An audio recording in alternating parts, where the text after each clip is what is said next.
So, welcome everyone, and sorry for starting so late. We're just hoping that more people will turn up. And Mr. Gaurav Soni, who is the director of our business, will be joining us on Google Meet around 6:30. So, any other questions or anything, you can talk to him as well. Now, today's seminar, we're just having a sort of New Zealand business and immigration employer workshop. And the reason why us as Zealand Immigration decided to do this is because in the last year itself, we have had 59 times the rules change in immigration.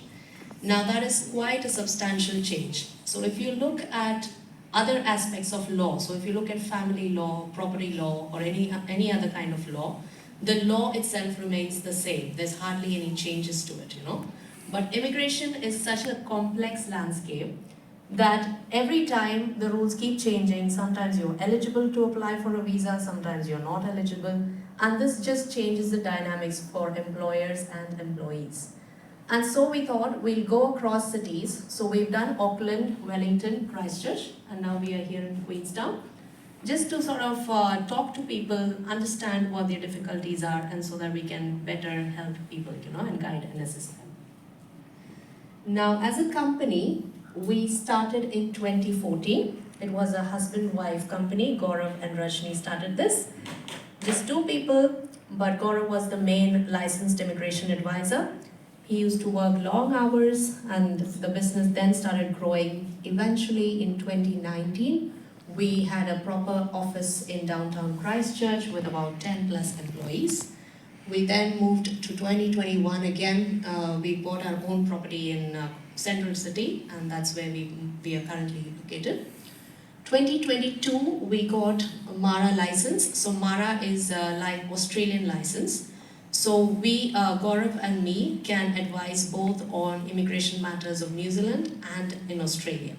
So if anyone who plans to migrate to Australia, or anyone who wants to do, marry someone here, you're a New Zealand citizen, marry and then go to Australia, those kind of things we can assist with. 2023, we opened another office in India, which is in Chandigarh in Punjab area. And there we have around 25 plus employees. So the Chandigarh office is basically doing a lot of student visa applications. Now, over here on the right side, you will see that there's different kind of services that we offer, all kinds of immigration assistance. And we'll let you know what are the kind of difficulties that people do face when they apply for a visa. These are just a few of our values. We're committed, reliable, efficient, fairness, loyalty, diligence, honesty, and transparent. This is Mr. Gaurav Soni, who's the director and the owner of Zealand Immigration. So Zealand Immigration is a legal advisory firm. So we started off with just legal advisory in New Zealand, but Gaurav does have a lot of other businesses. So he's into hospitality, he's into pharma businesses, and he has a wide array of knowledge, which is why this seminar will be very good when he also joins in, because he can give you his business insights as well.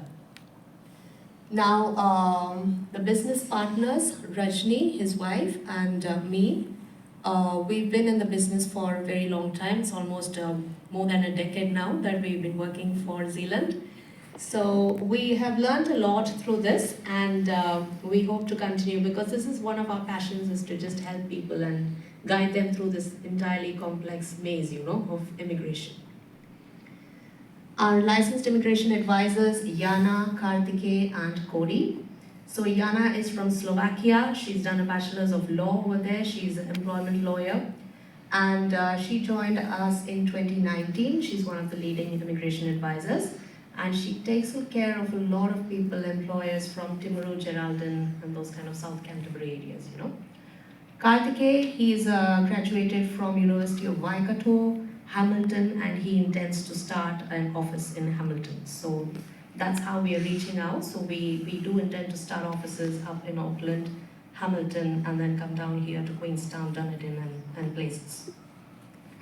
Cody is our newest graduate. So he's just graduated from the University of Canterbury, and he joined us in Jan 2024. He's very good in dealing with complex matters and does a lot of writing and professional advisory. These are our strengths. We are multilingual, can speak a lot of languages, can understand a lot of languages. We have heaps of experience dealing with different sectors.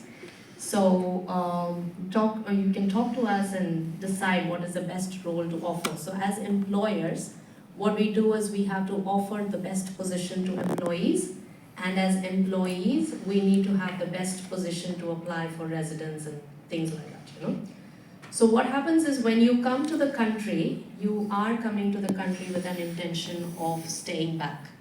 There is hardly anyone who comes in and says, hey, look, I just want to study and then I'll go back, Even though that is what we write in paper, we have to say that you are bona fide and you will go back.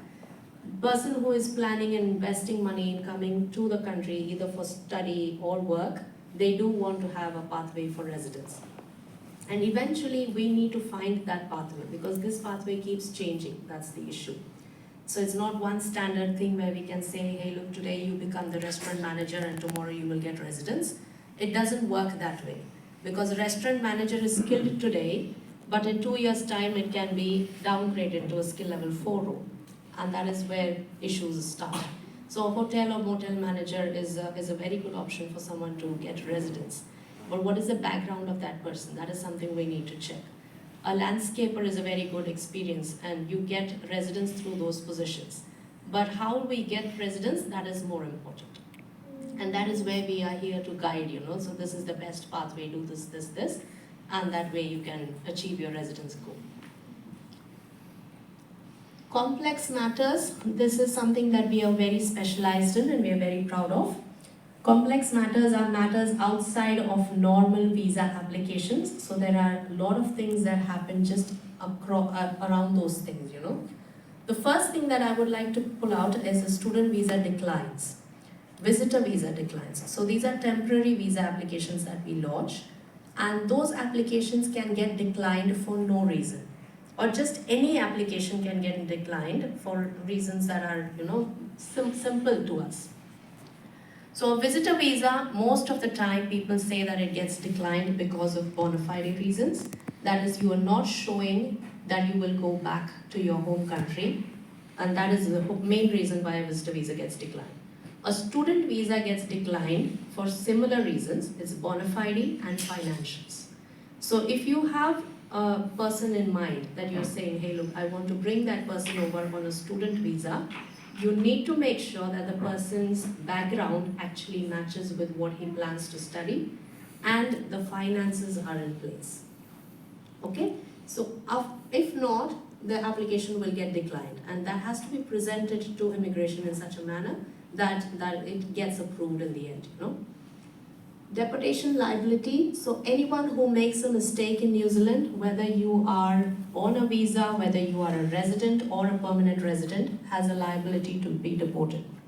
And that liability carries for 10 years from the date you get your residence. So if you have any DUIs, that is drinking under the influence of alcohol, if you have any issues, careless driving, dangerous driving, you end up getting deportation liability notice. And that is a serious matter because that is where you have, for example, you have lived your life, came to New Zealand as a student, worked your way through, got a work visa, got residence, you think you are settled, and then this DLN gets handed out to you. And then you are like, okay, you have to go back now within 42 days. This is quite a serious matter. So when a DLN comes in, people are generally quite emotional. They've spent their entire life investing to come to New Zealand, and this is one simple matter that sort of, tears or breaks apart their future. So we do a lot of DLN cancellations, or we can present and submit a character waiver in such a manner that it gets cancelled. We have declined resident visa applications that goes to the tribunal, court appeals, that says that, so we have quite a lot of work done on that landscape. One example is this. So you have a franchise business, let's say any Thirsty Liquor or any of those franchise businesses, okay? Those businesses have a manager. And when you do a residence as a manager, immigration always questions you because they want to know how much autonomy you have as a manager. And this is true for any business. So tomorrow if we are hiring someone for your business, let's say as a hotel or motel manager, immigration will question as to how much authority that person has in that industry to control the business. Or for a restaurant manager, or for any sort of manager. Immigration just doesn't like that, the word manager. You have to present it in such a manner that you are the controlling person. So you make decisions and the employer does not need to know those decisions.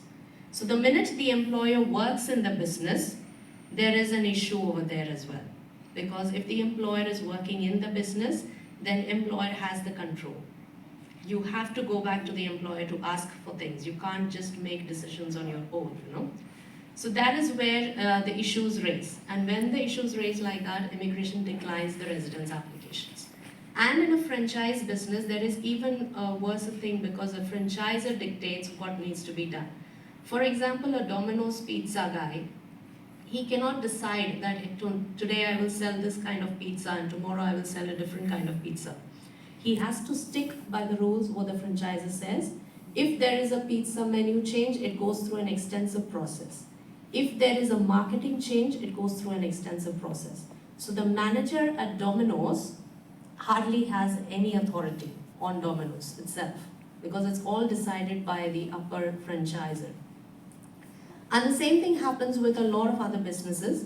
So we have cleaning businesses where we have Jenny King, Paramount, all those kind of businesses. And we have liquor shops, we have Pack and Save, New World. People do work there as managers. But a manager at Pack and Save is quite different to a manager at a proper dairy shop, Because a dairy shop manager can actually decide what to do. He can tell that, yes, I want to have this stock in hand, I want to market it this way.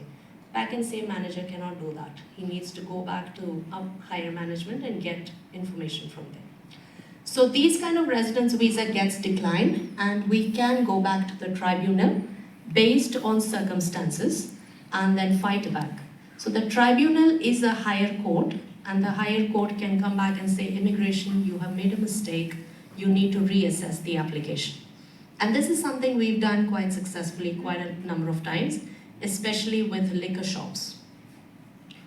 The third point is a ministerial appeal that we lodge. Ministerial appeal is those kind of appeals that we have where the matter is so complex that you don't have an immigration pathway. And a ministerial appeal can be where you came here on a visa, met with an accident, and you cannot continue working.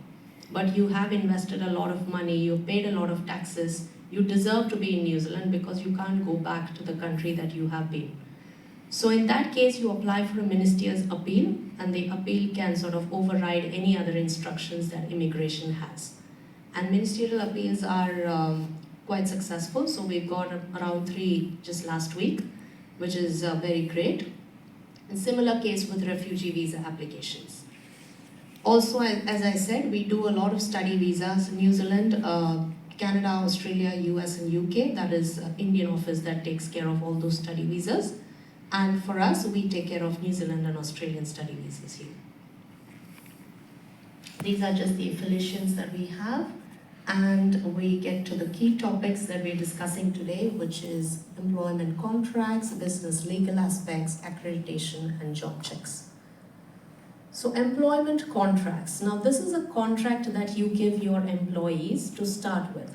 And it is actually just a template that we take from the website, but has a lot of meaning to it. Because if you look down, you see that the employment agreement actually goes through a lot of acts. And that is Employment Relations Act, Employment Protection Act, you have the Holidays Act, you have the Health and Safety at Work Act 2015. Now as business owners, nobody has the time to go back and read all those acts and decide what is the best way forward, okay? So what we do is we have a template of IEA that we give the employee signs it, it's all good. And everything is good when the relations are good. But what happens when the employee gets hesitant they want to complain. That is when the IEA actually comes into picture. Because if you don't follow a process, and the process has to be actually followed as per the employment agreement, then the employee has the option to go to the ERA, which is the Employment Relations Authority, file a complaint against the employer, and the employer has to pay a huge settlement amount to the employee. And we see this happening quite a lot these days with the new AEWV visas, because a lot of employees got exploited. And we've read, all of us may have read news about Auckland, how they were found living in unhygienic conditions and things like that. So that is when the employment agreement actually comes into picture. It also comes into picture when immigration keeps checking on your post-accreditation checks. They do any sort of compliance checks on you. So they will make sure that if you have written, for example, minimum 35 hours, are you paying for minimum 35 hours? Let's say there is a week where you cannot afford to pay 35 hours. There is no business for 35. You just offer 32. Are you complying with the IEA that you have given your employee? No. And is there any written confirmation that says that, hey, look, so and so, I know we are abiding by 35 hours a week. However, this week we only have 32 hours to offer you. As compensation, we can give you 3 additional hours next week or whatever. Is that in written? If it's not, you are not abiding by the employment contract, and that can be a basis for someone to complain against you. And there is a lot of such complaints that happen, and there is a new visa application that came about. It's called Migrant Exploitation Visa. Now this Migrant Exploitation Protection Visa, MEPV it was called, was to protect the migrants from employers who actually treat them badly. But there are some employees who actually try to take advantage of that and go and file cases against ERA. And when you file a case against ERA is bound to sort of look into it, and they have to investigate the case. So when they investigate, you need to be clear from all aspects, because if you're not, then you are also in wrong, And that is where keeping time and wage records, making sure that people are being paid, making sure that you're abiding by the Holidays Act, and all of these things come into place. And the next slide is just an example of what we've got. So this was an example of 2 people. In simple words, I can explain. There was a guy who was working for an employer at a restaurant, and they got along very well, no issues. This guy has been continuously working from past 5 years. Okay? So he's very happy. The employer is very happy, given him the position of a manager. Due to a family emergency, Andy went back to Slovakia for 2 months. Now the family emergency was this, that the father passed away and there was an inheritance issue that had to be solved. Now things, obviously we all know that the law system in different countries work in different manners, okay? So when you're dealing with inheritance, it takes quite a while. You can't just get it done in 1 or 2 weeks. It has to take more than one month. And that is why Andy, in good faith, went to employer and said, hey, look, I only have 1 month of annual leave. Can I please take 1 more month unpaid leave, and then I will come back to work? And the employer was happy with the same, and they both went, and he went for 2 months leave. 1 was annual leave and 1 was unpaid. And he came back and worked for his current employer. Everything went well. So from the Employment Relations Act, nothing was wrong. Then Andy decided to go and apply for residence under 6-point system, where he said he has a bachelor's qualification, he's getting 3 points and 3 years of skilled work experience. But then what happened is immigration came back saying that because you took 2 months of leave, where you are only allowed to take 1 month leave, your residence cannot be considered and your work experience cannot be considered, because when you came back, you should have been paid a new median wage, because it was as if you left employment. And this is what the Holidays Act says. There is something that is written. The 12 months of continuous employment includes any period of unpaid leave for any reason for a period of no more than 1 week. Now this poor guy went for 4 weeks unpaid leave. Employer didn't know, employer thought it was okay. Employee didn't know, employee thought it was okay because it's all in good faith. But ultimately he ended up having a residence application declined just because he couldn't manage to get the skilled work experience. And that is how it, just simple matters like this, and just like how we were talking just about the cash flows as well. It's so simple that we can explain, but immigration doesn't want to listen. And that is why we always say you must take professional help when dealing with employment matters. The other thing that we need to worry about is labor inspectorate. So labor inspectorate is sort of a governing body where they can come in any time and ask for documents to make sure you are compliant with your employees. And they will ask you documents like time and wage record, signed employment agreements, so on and so forth. Now, just wanted to mention that whenever you make a statement to Labor Inspectorate, if at all they come to you, we have to be very cautious because whatever you say gets recorded and placed in the court, So whatever happens, it'll be reflected on any further assessments that happen. So therefore, any statements made has to be thought about, have to take professional advice, otherwise this matter can go very, very bad.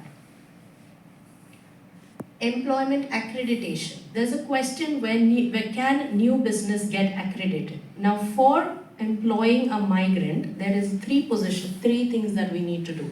As a business, we need to get accredited, we need to have a job check, and through the job check, the person get employed. So when you just start off a business, will it be possible to get accreditation? Now most people have these questions in mind, because some of them say that you need to be operating for 24 months, only then you can do.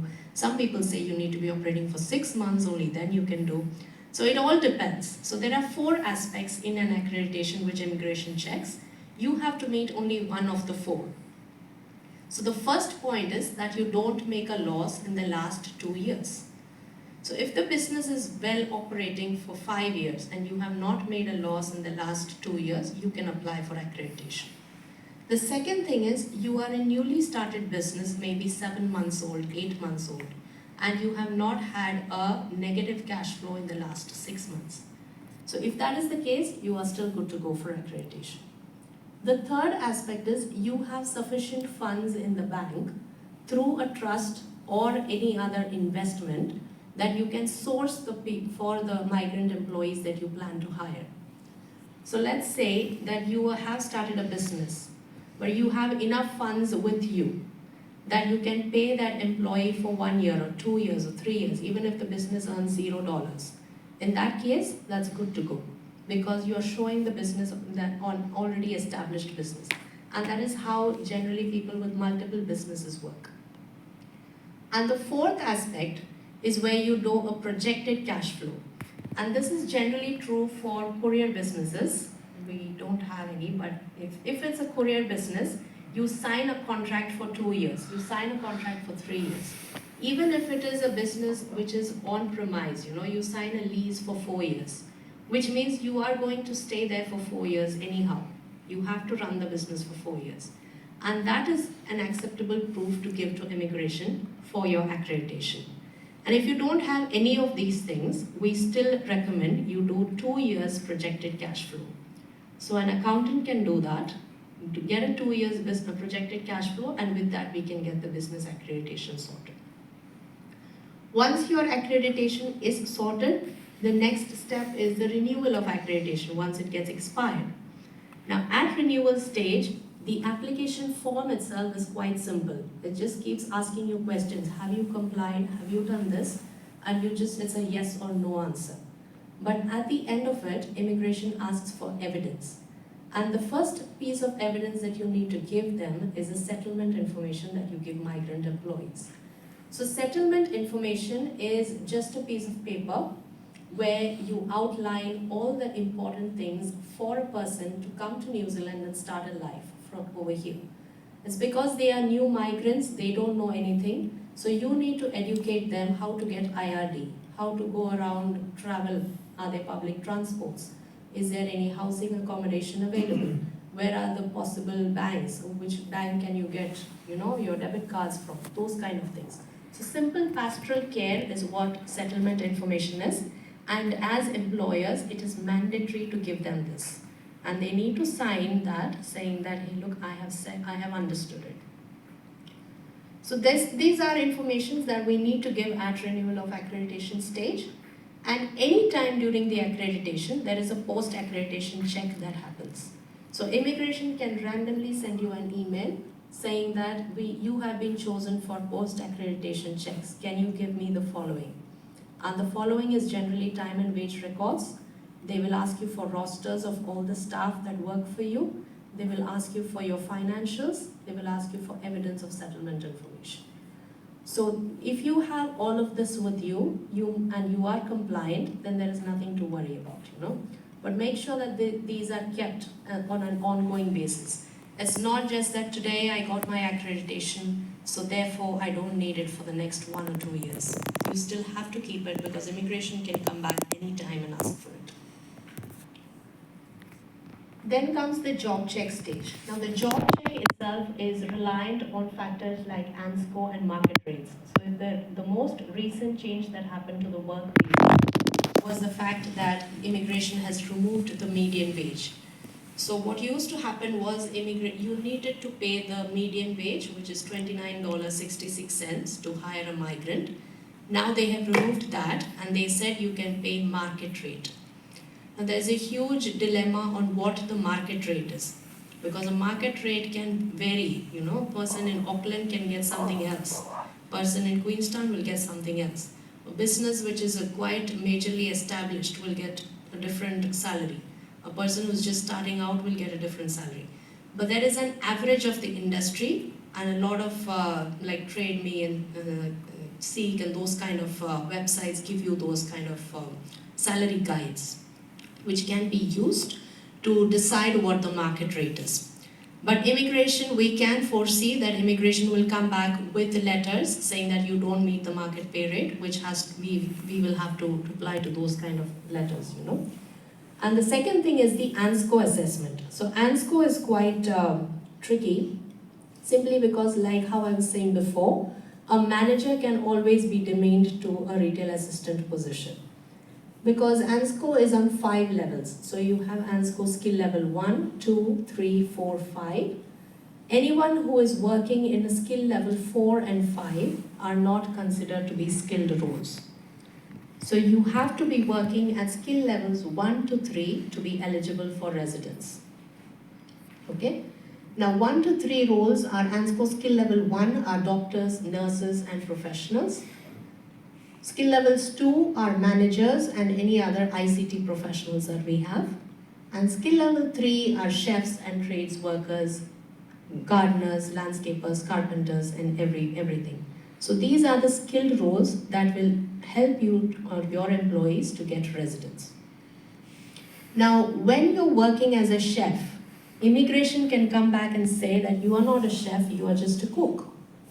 And when you're working as a manager, immigration generally comes back saying you're not a manager, you're just an assistant or assistant manager.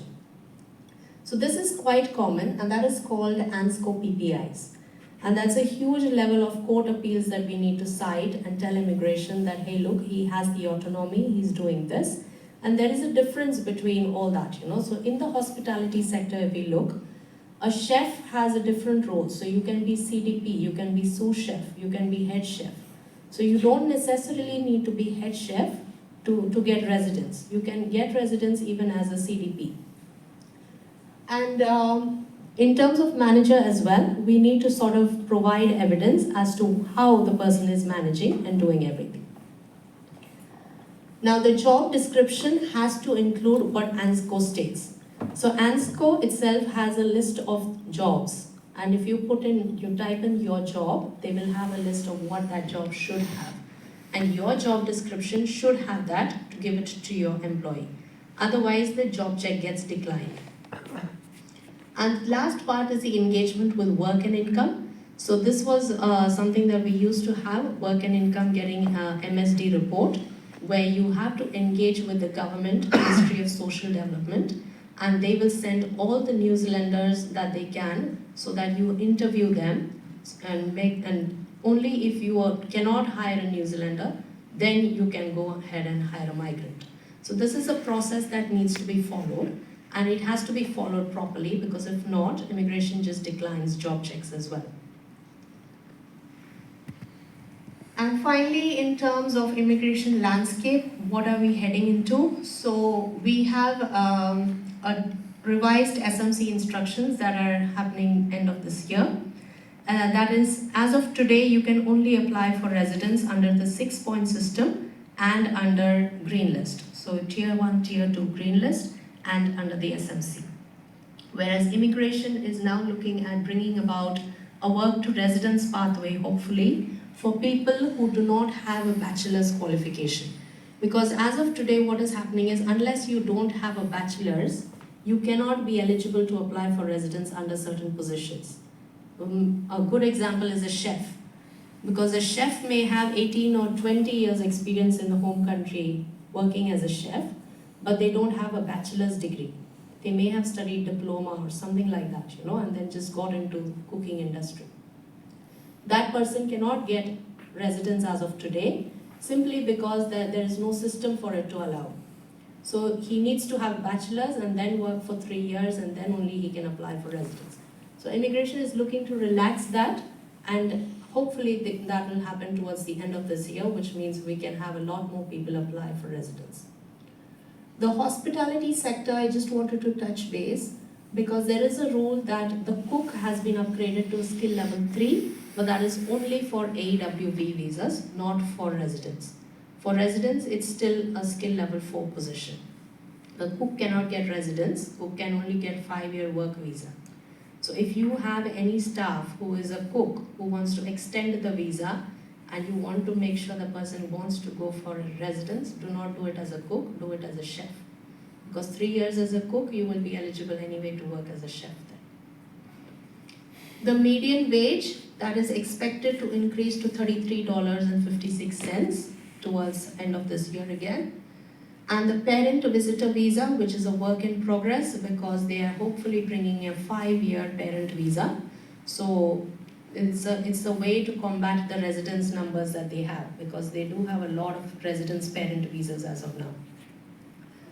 Now, in terms of the median wage, I just wanted to touch base, because if a person is eligible for residence, that person still needs to get the median wage to claim experience. We cannot say that just because the median wage has been removed for work visa, he can be at any pay rate, So if the person is on the pathway for residence, they still need to be given the median wage. This is something we need to keep in mind.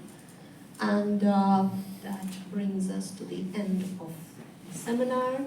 I will just check if Gaurav's online, and then we can have Gaurav on board. Any questions?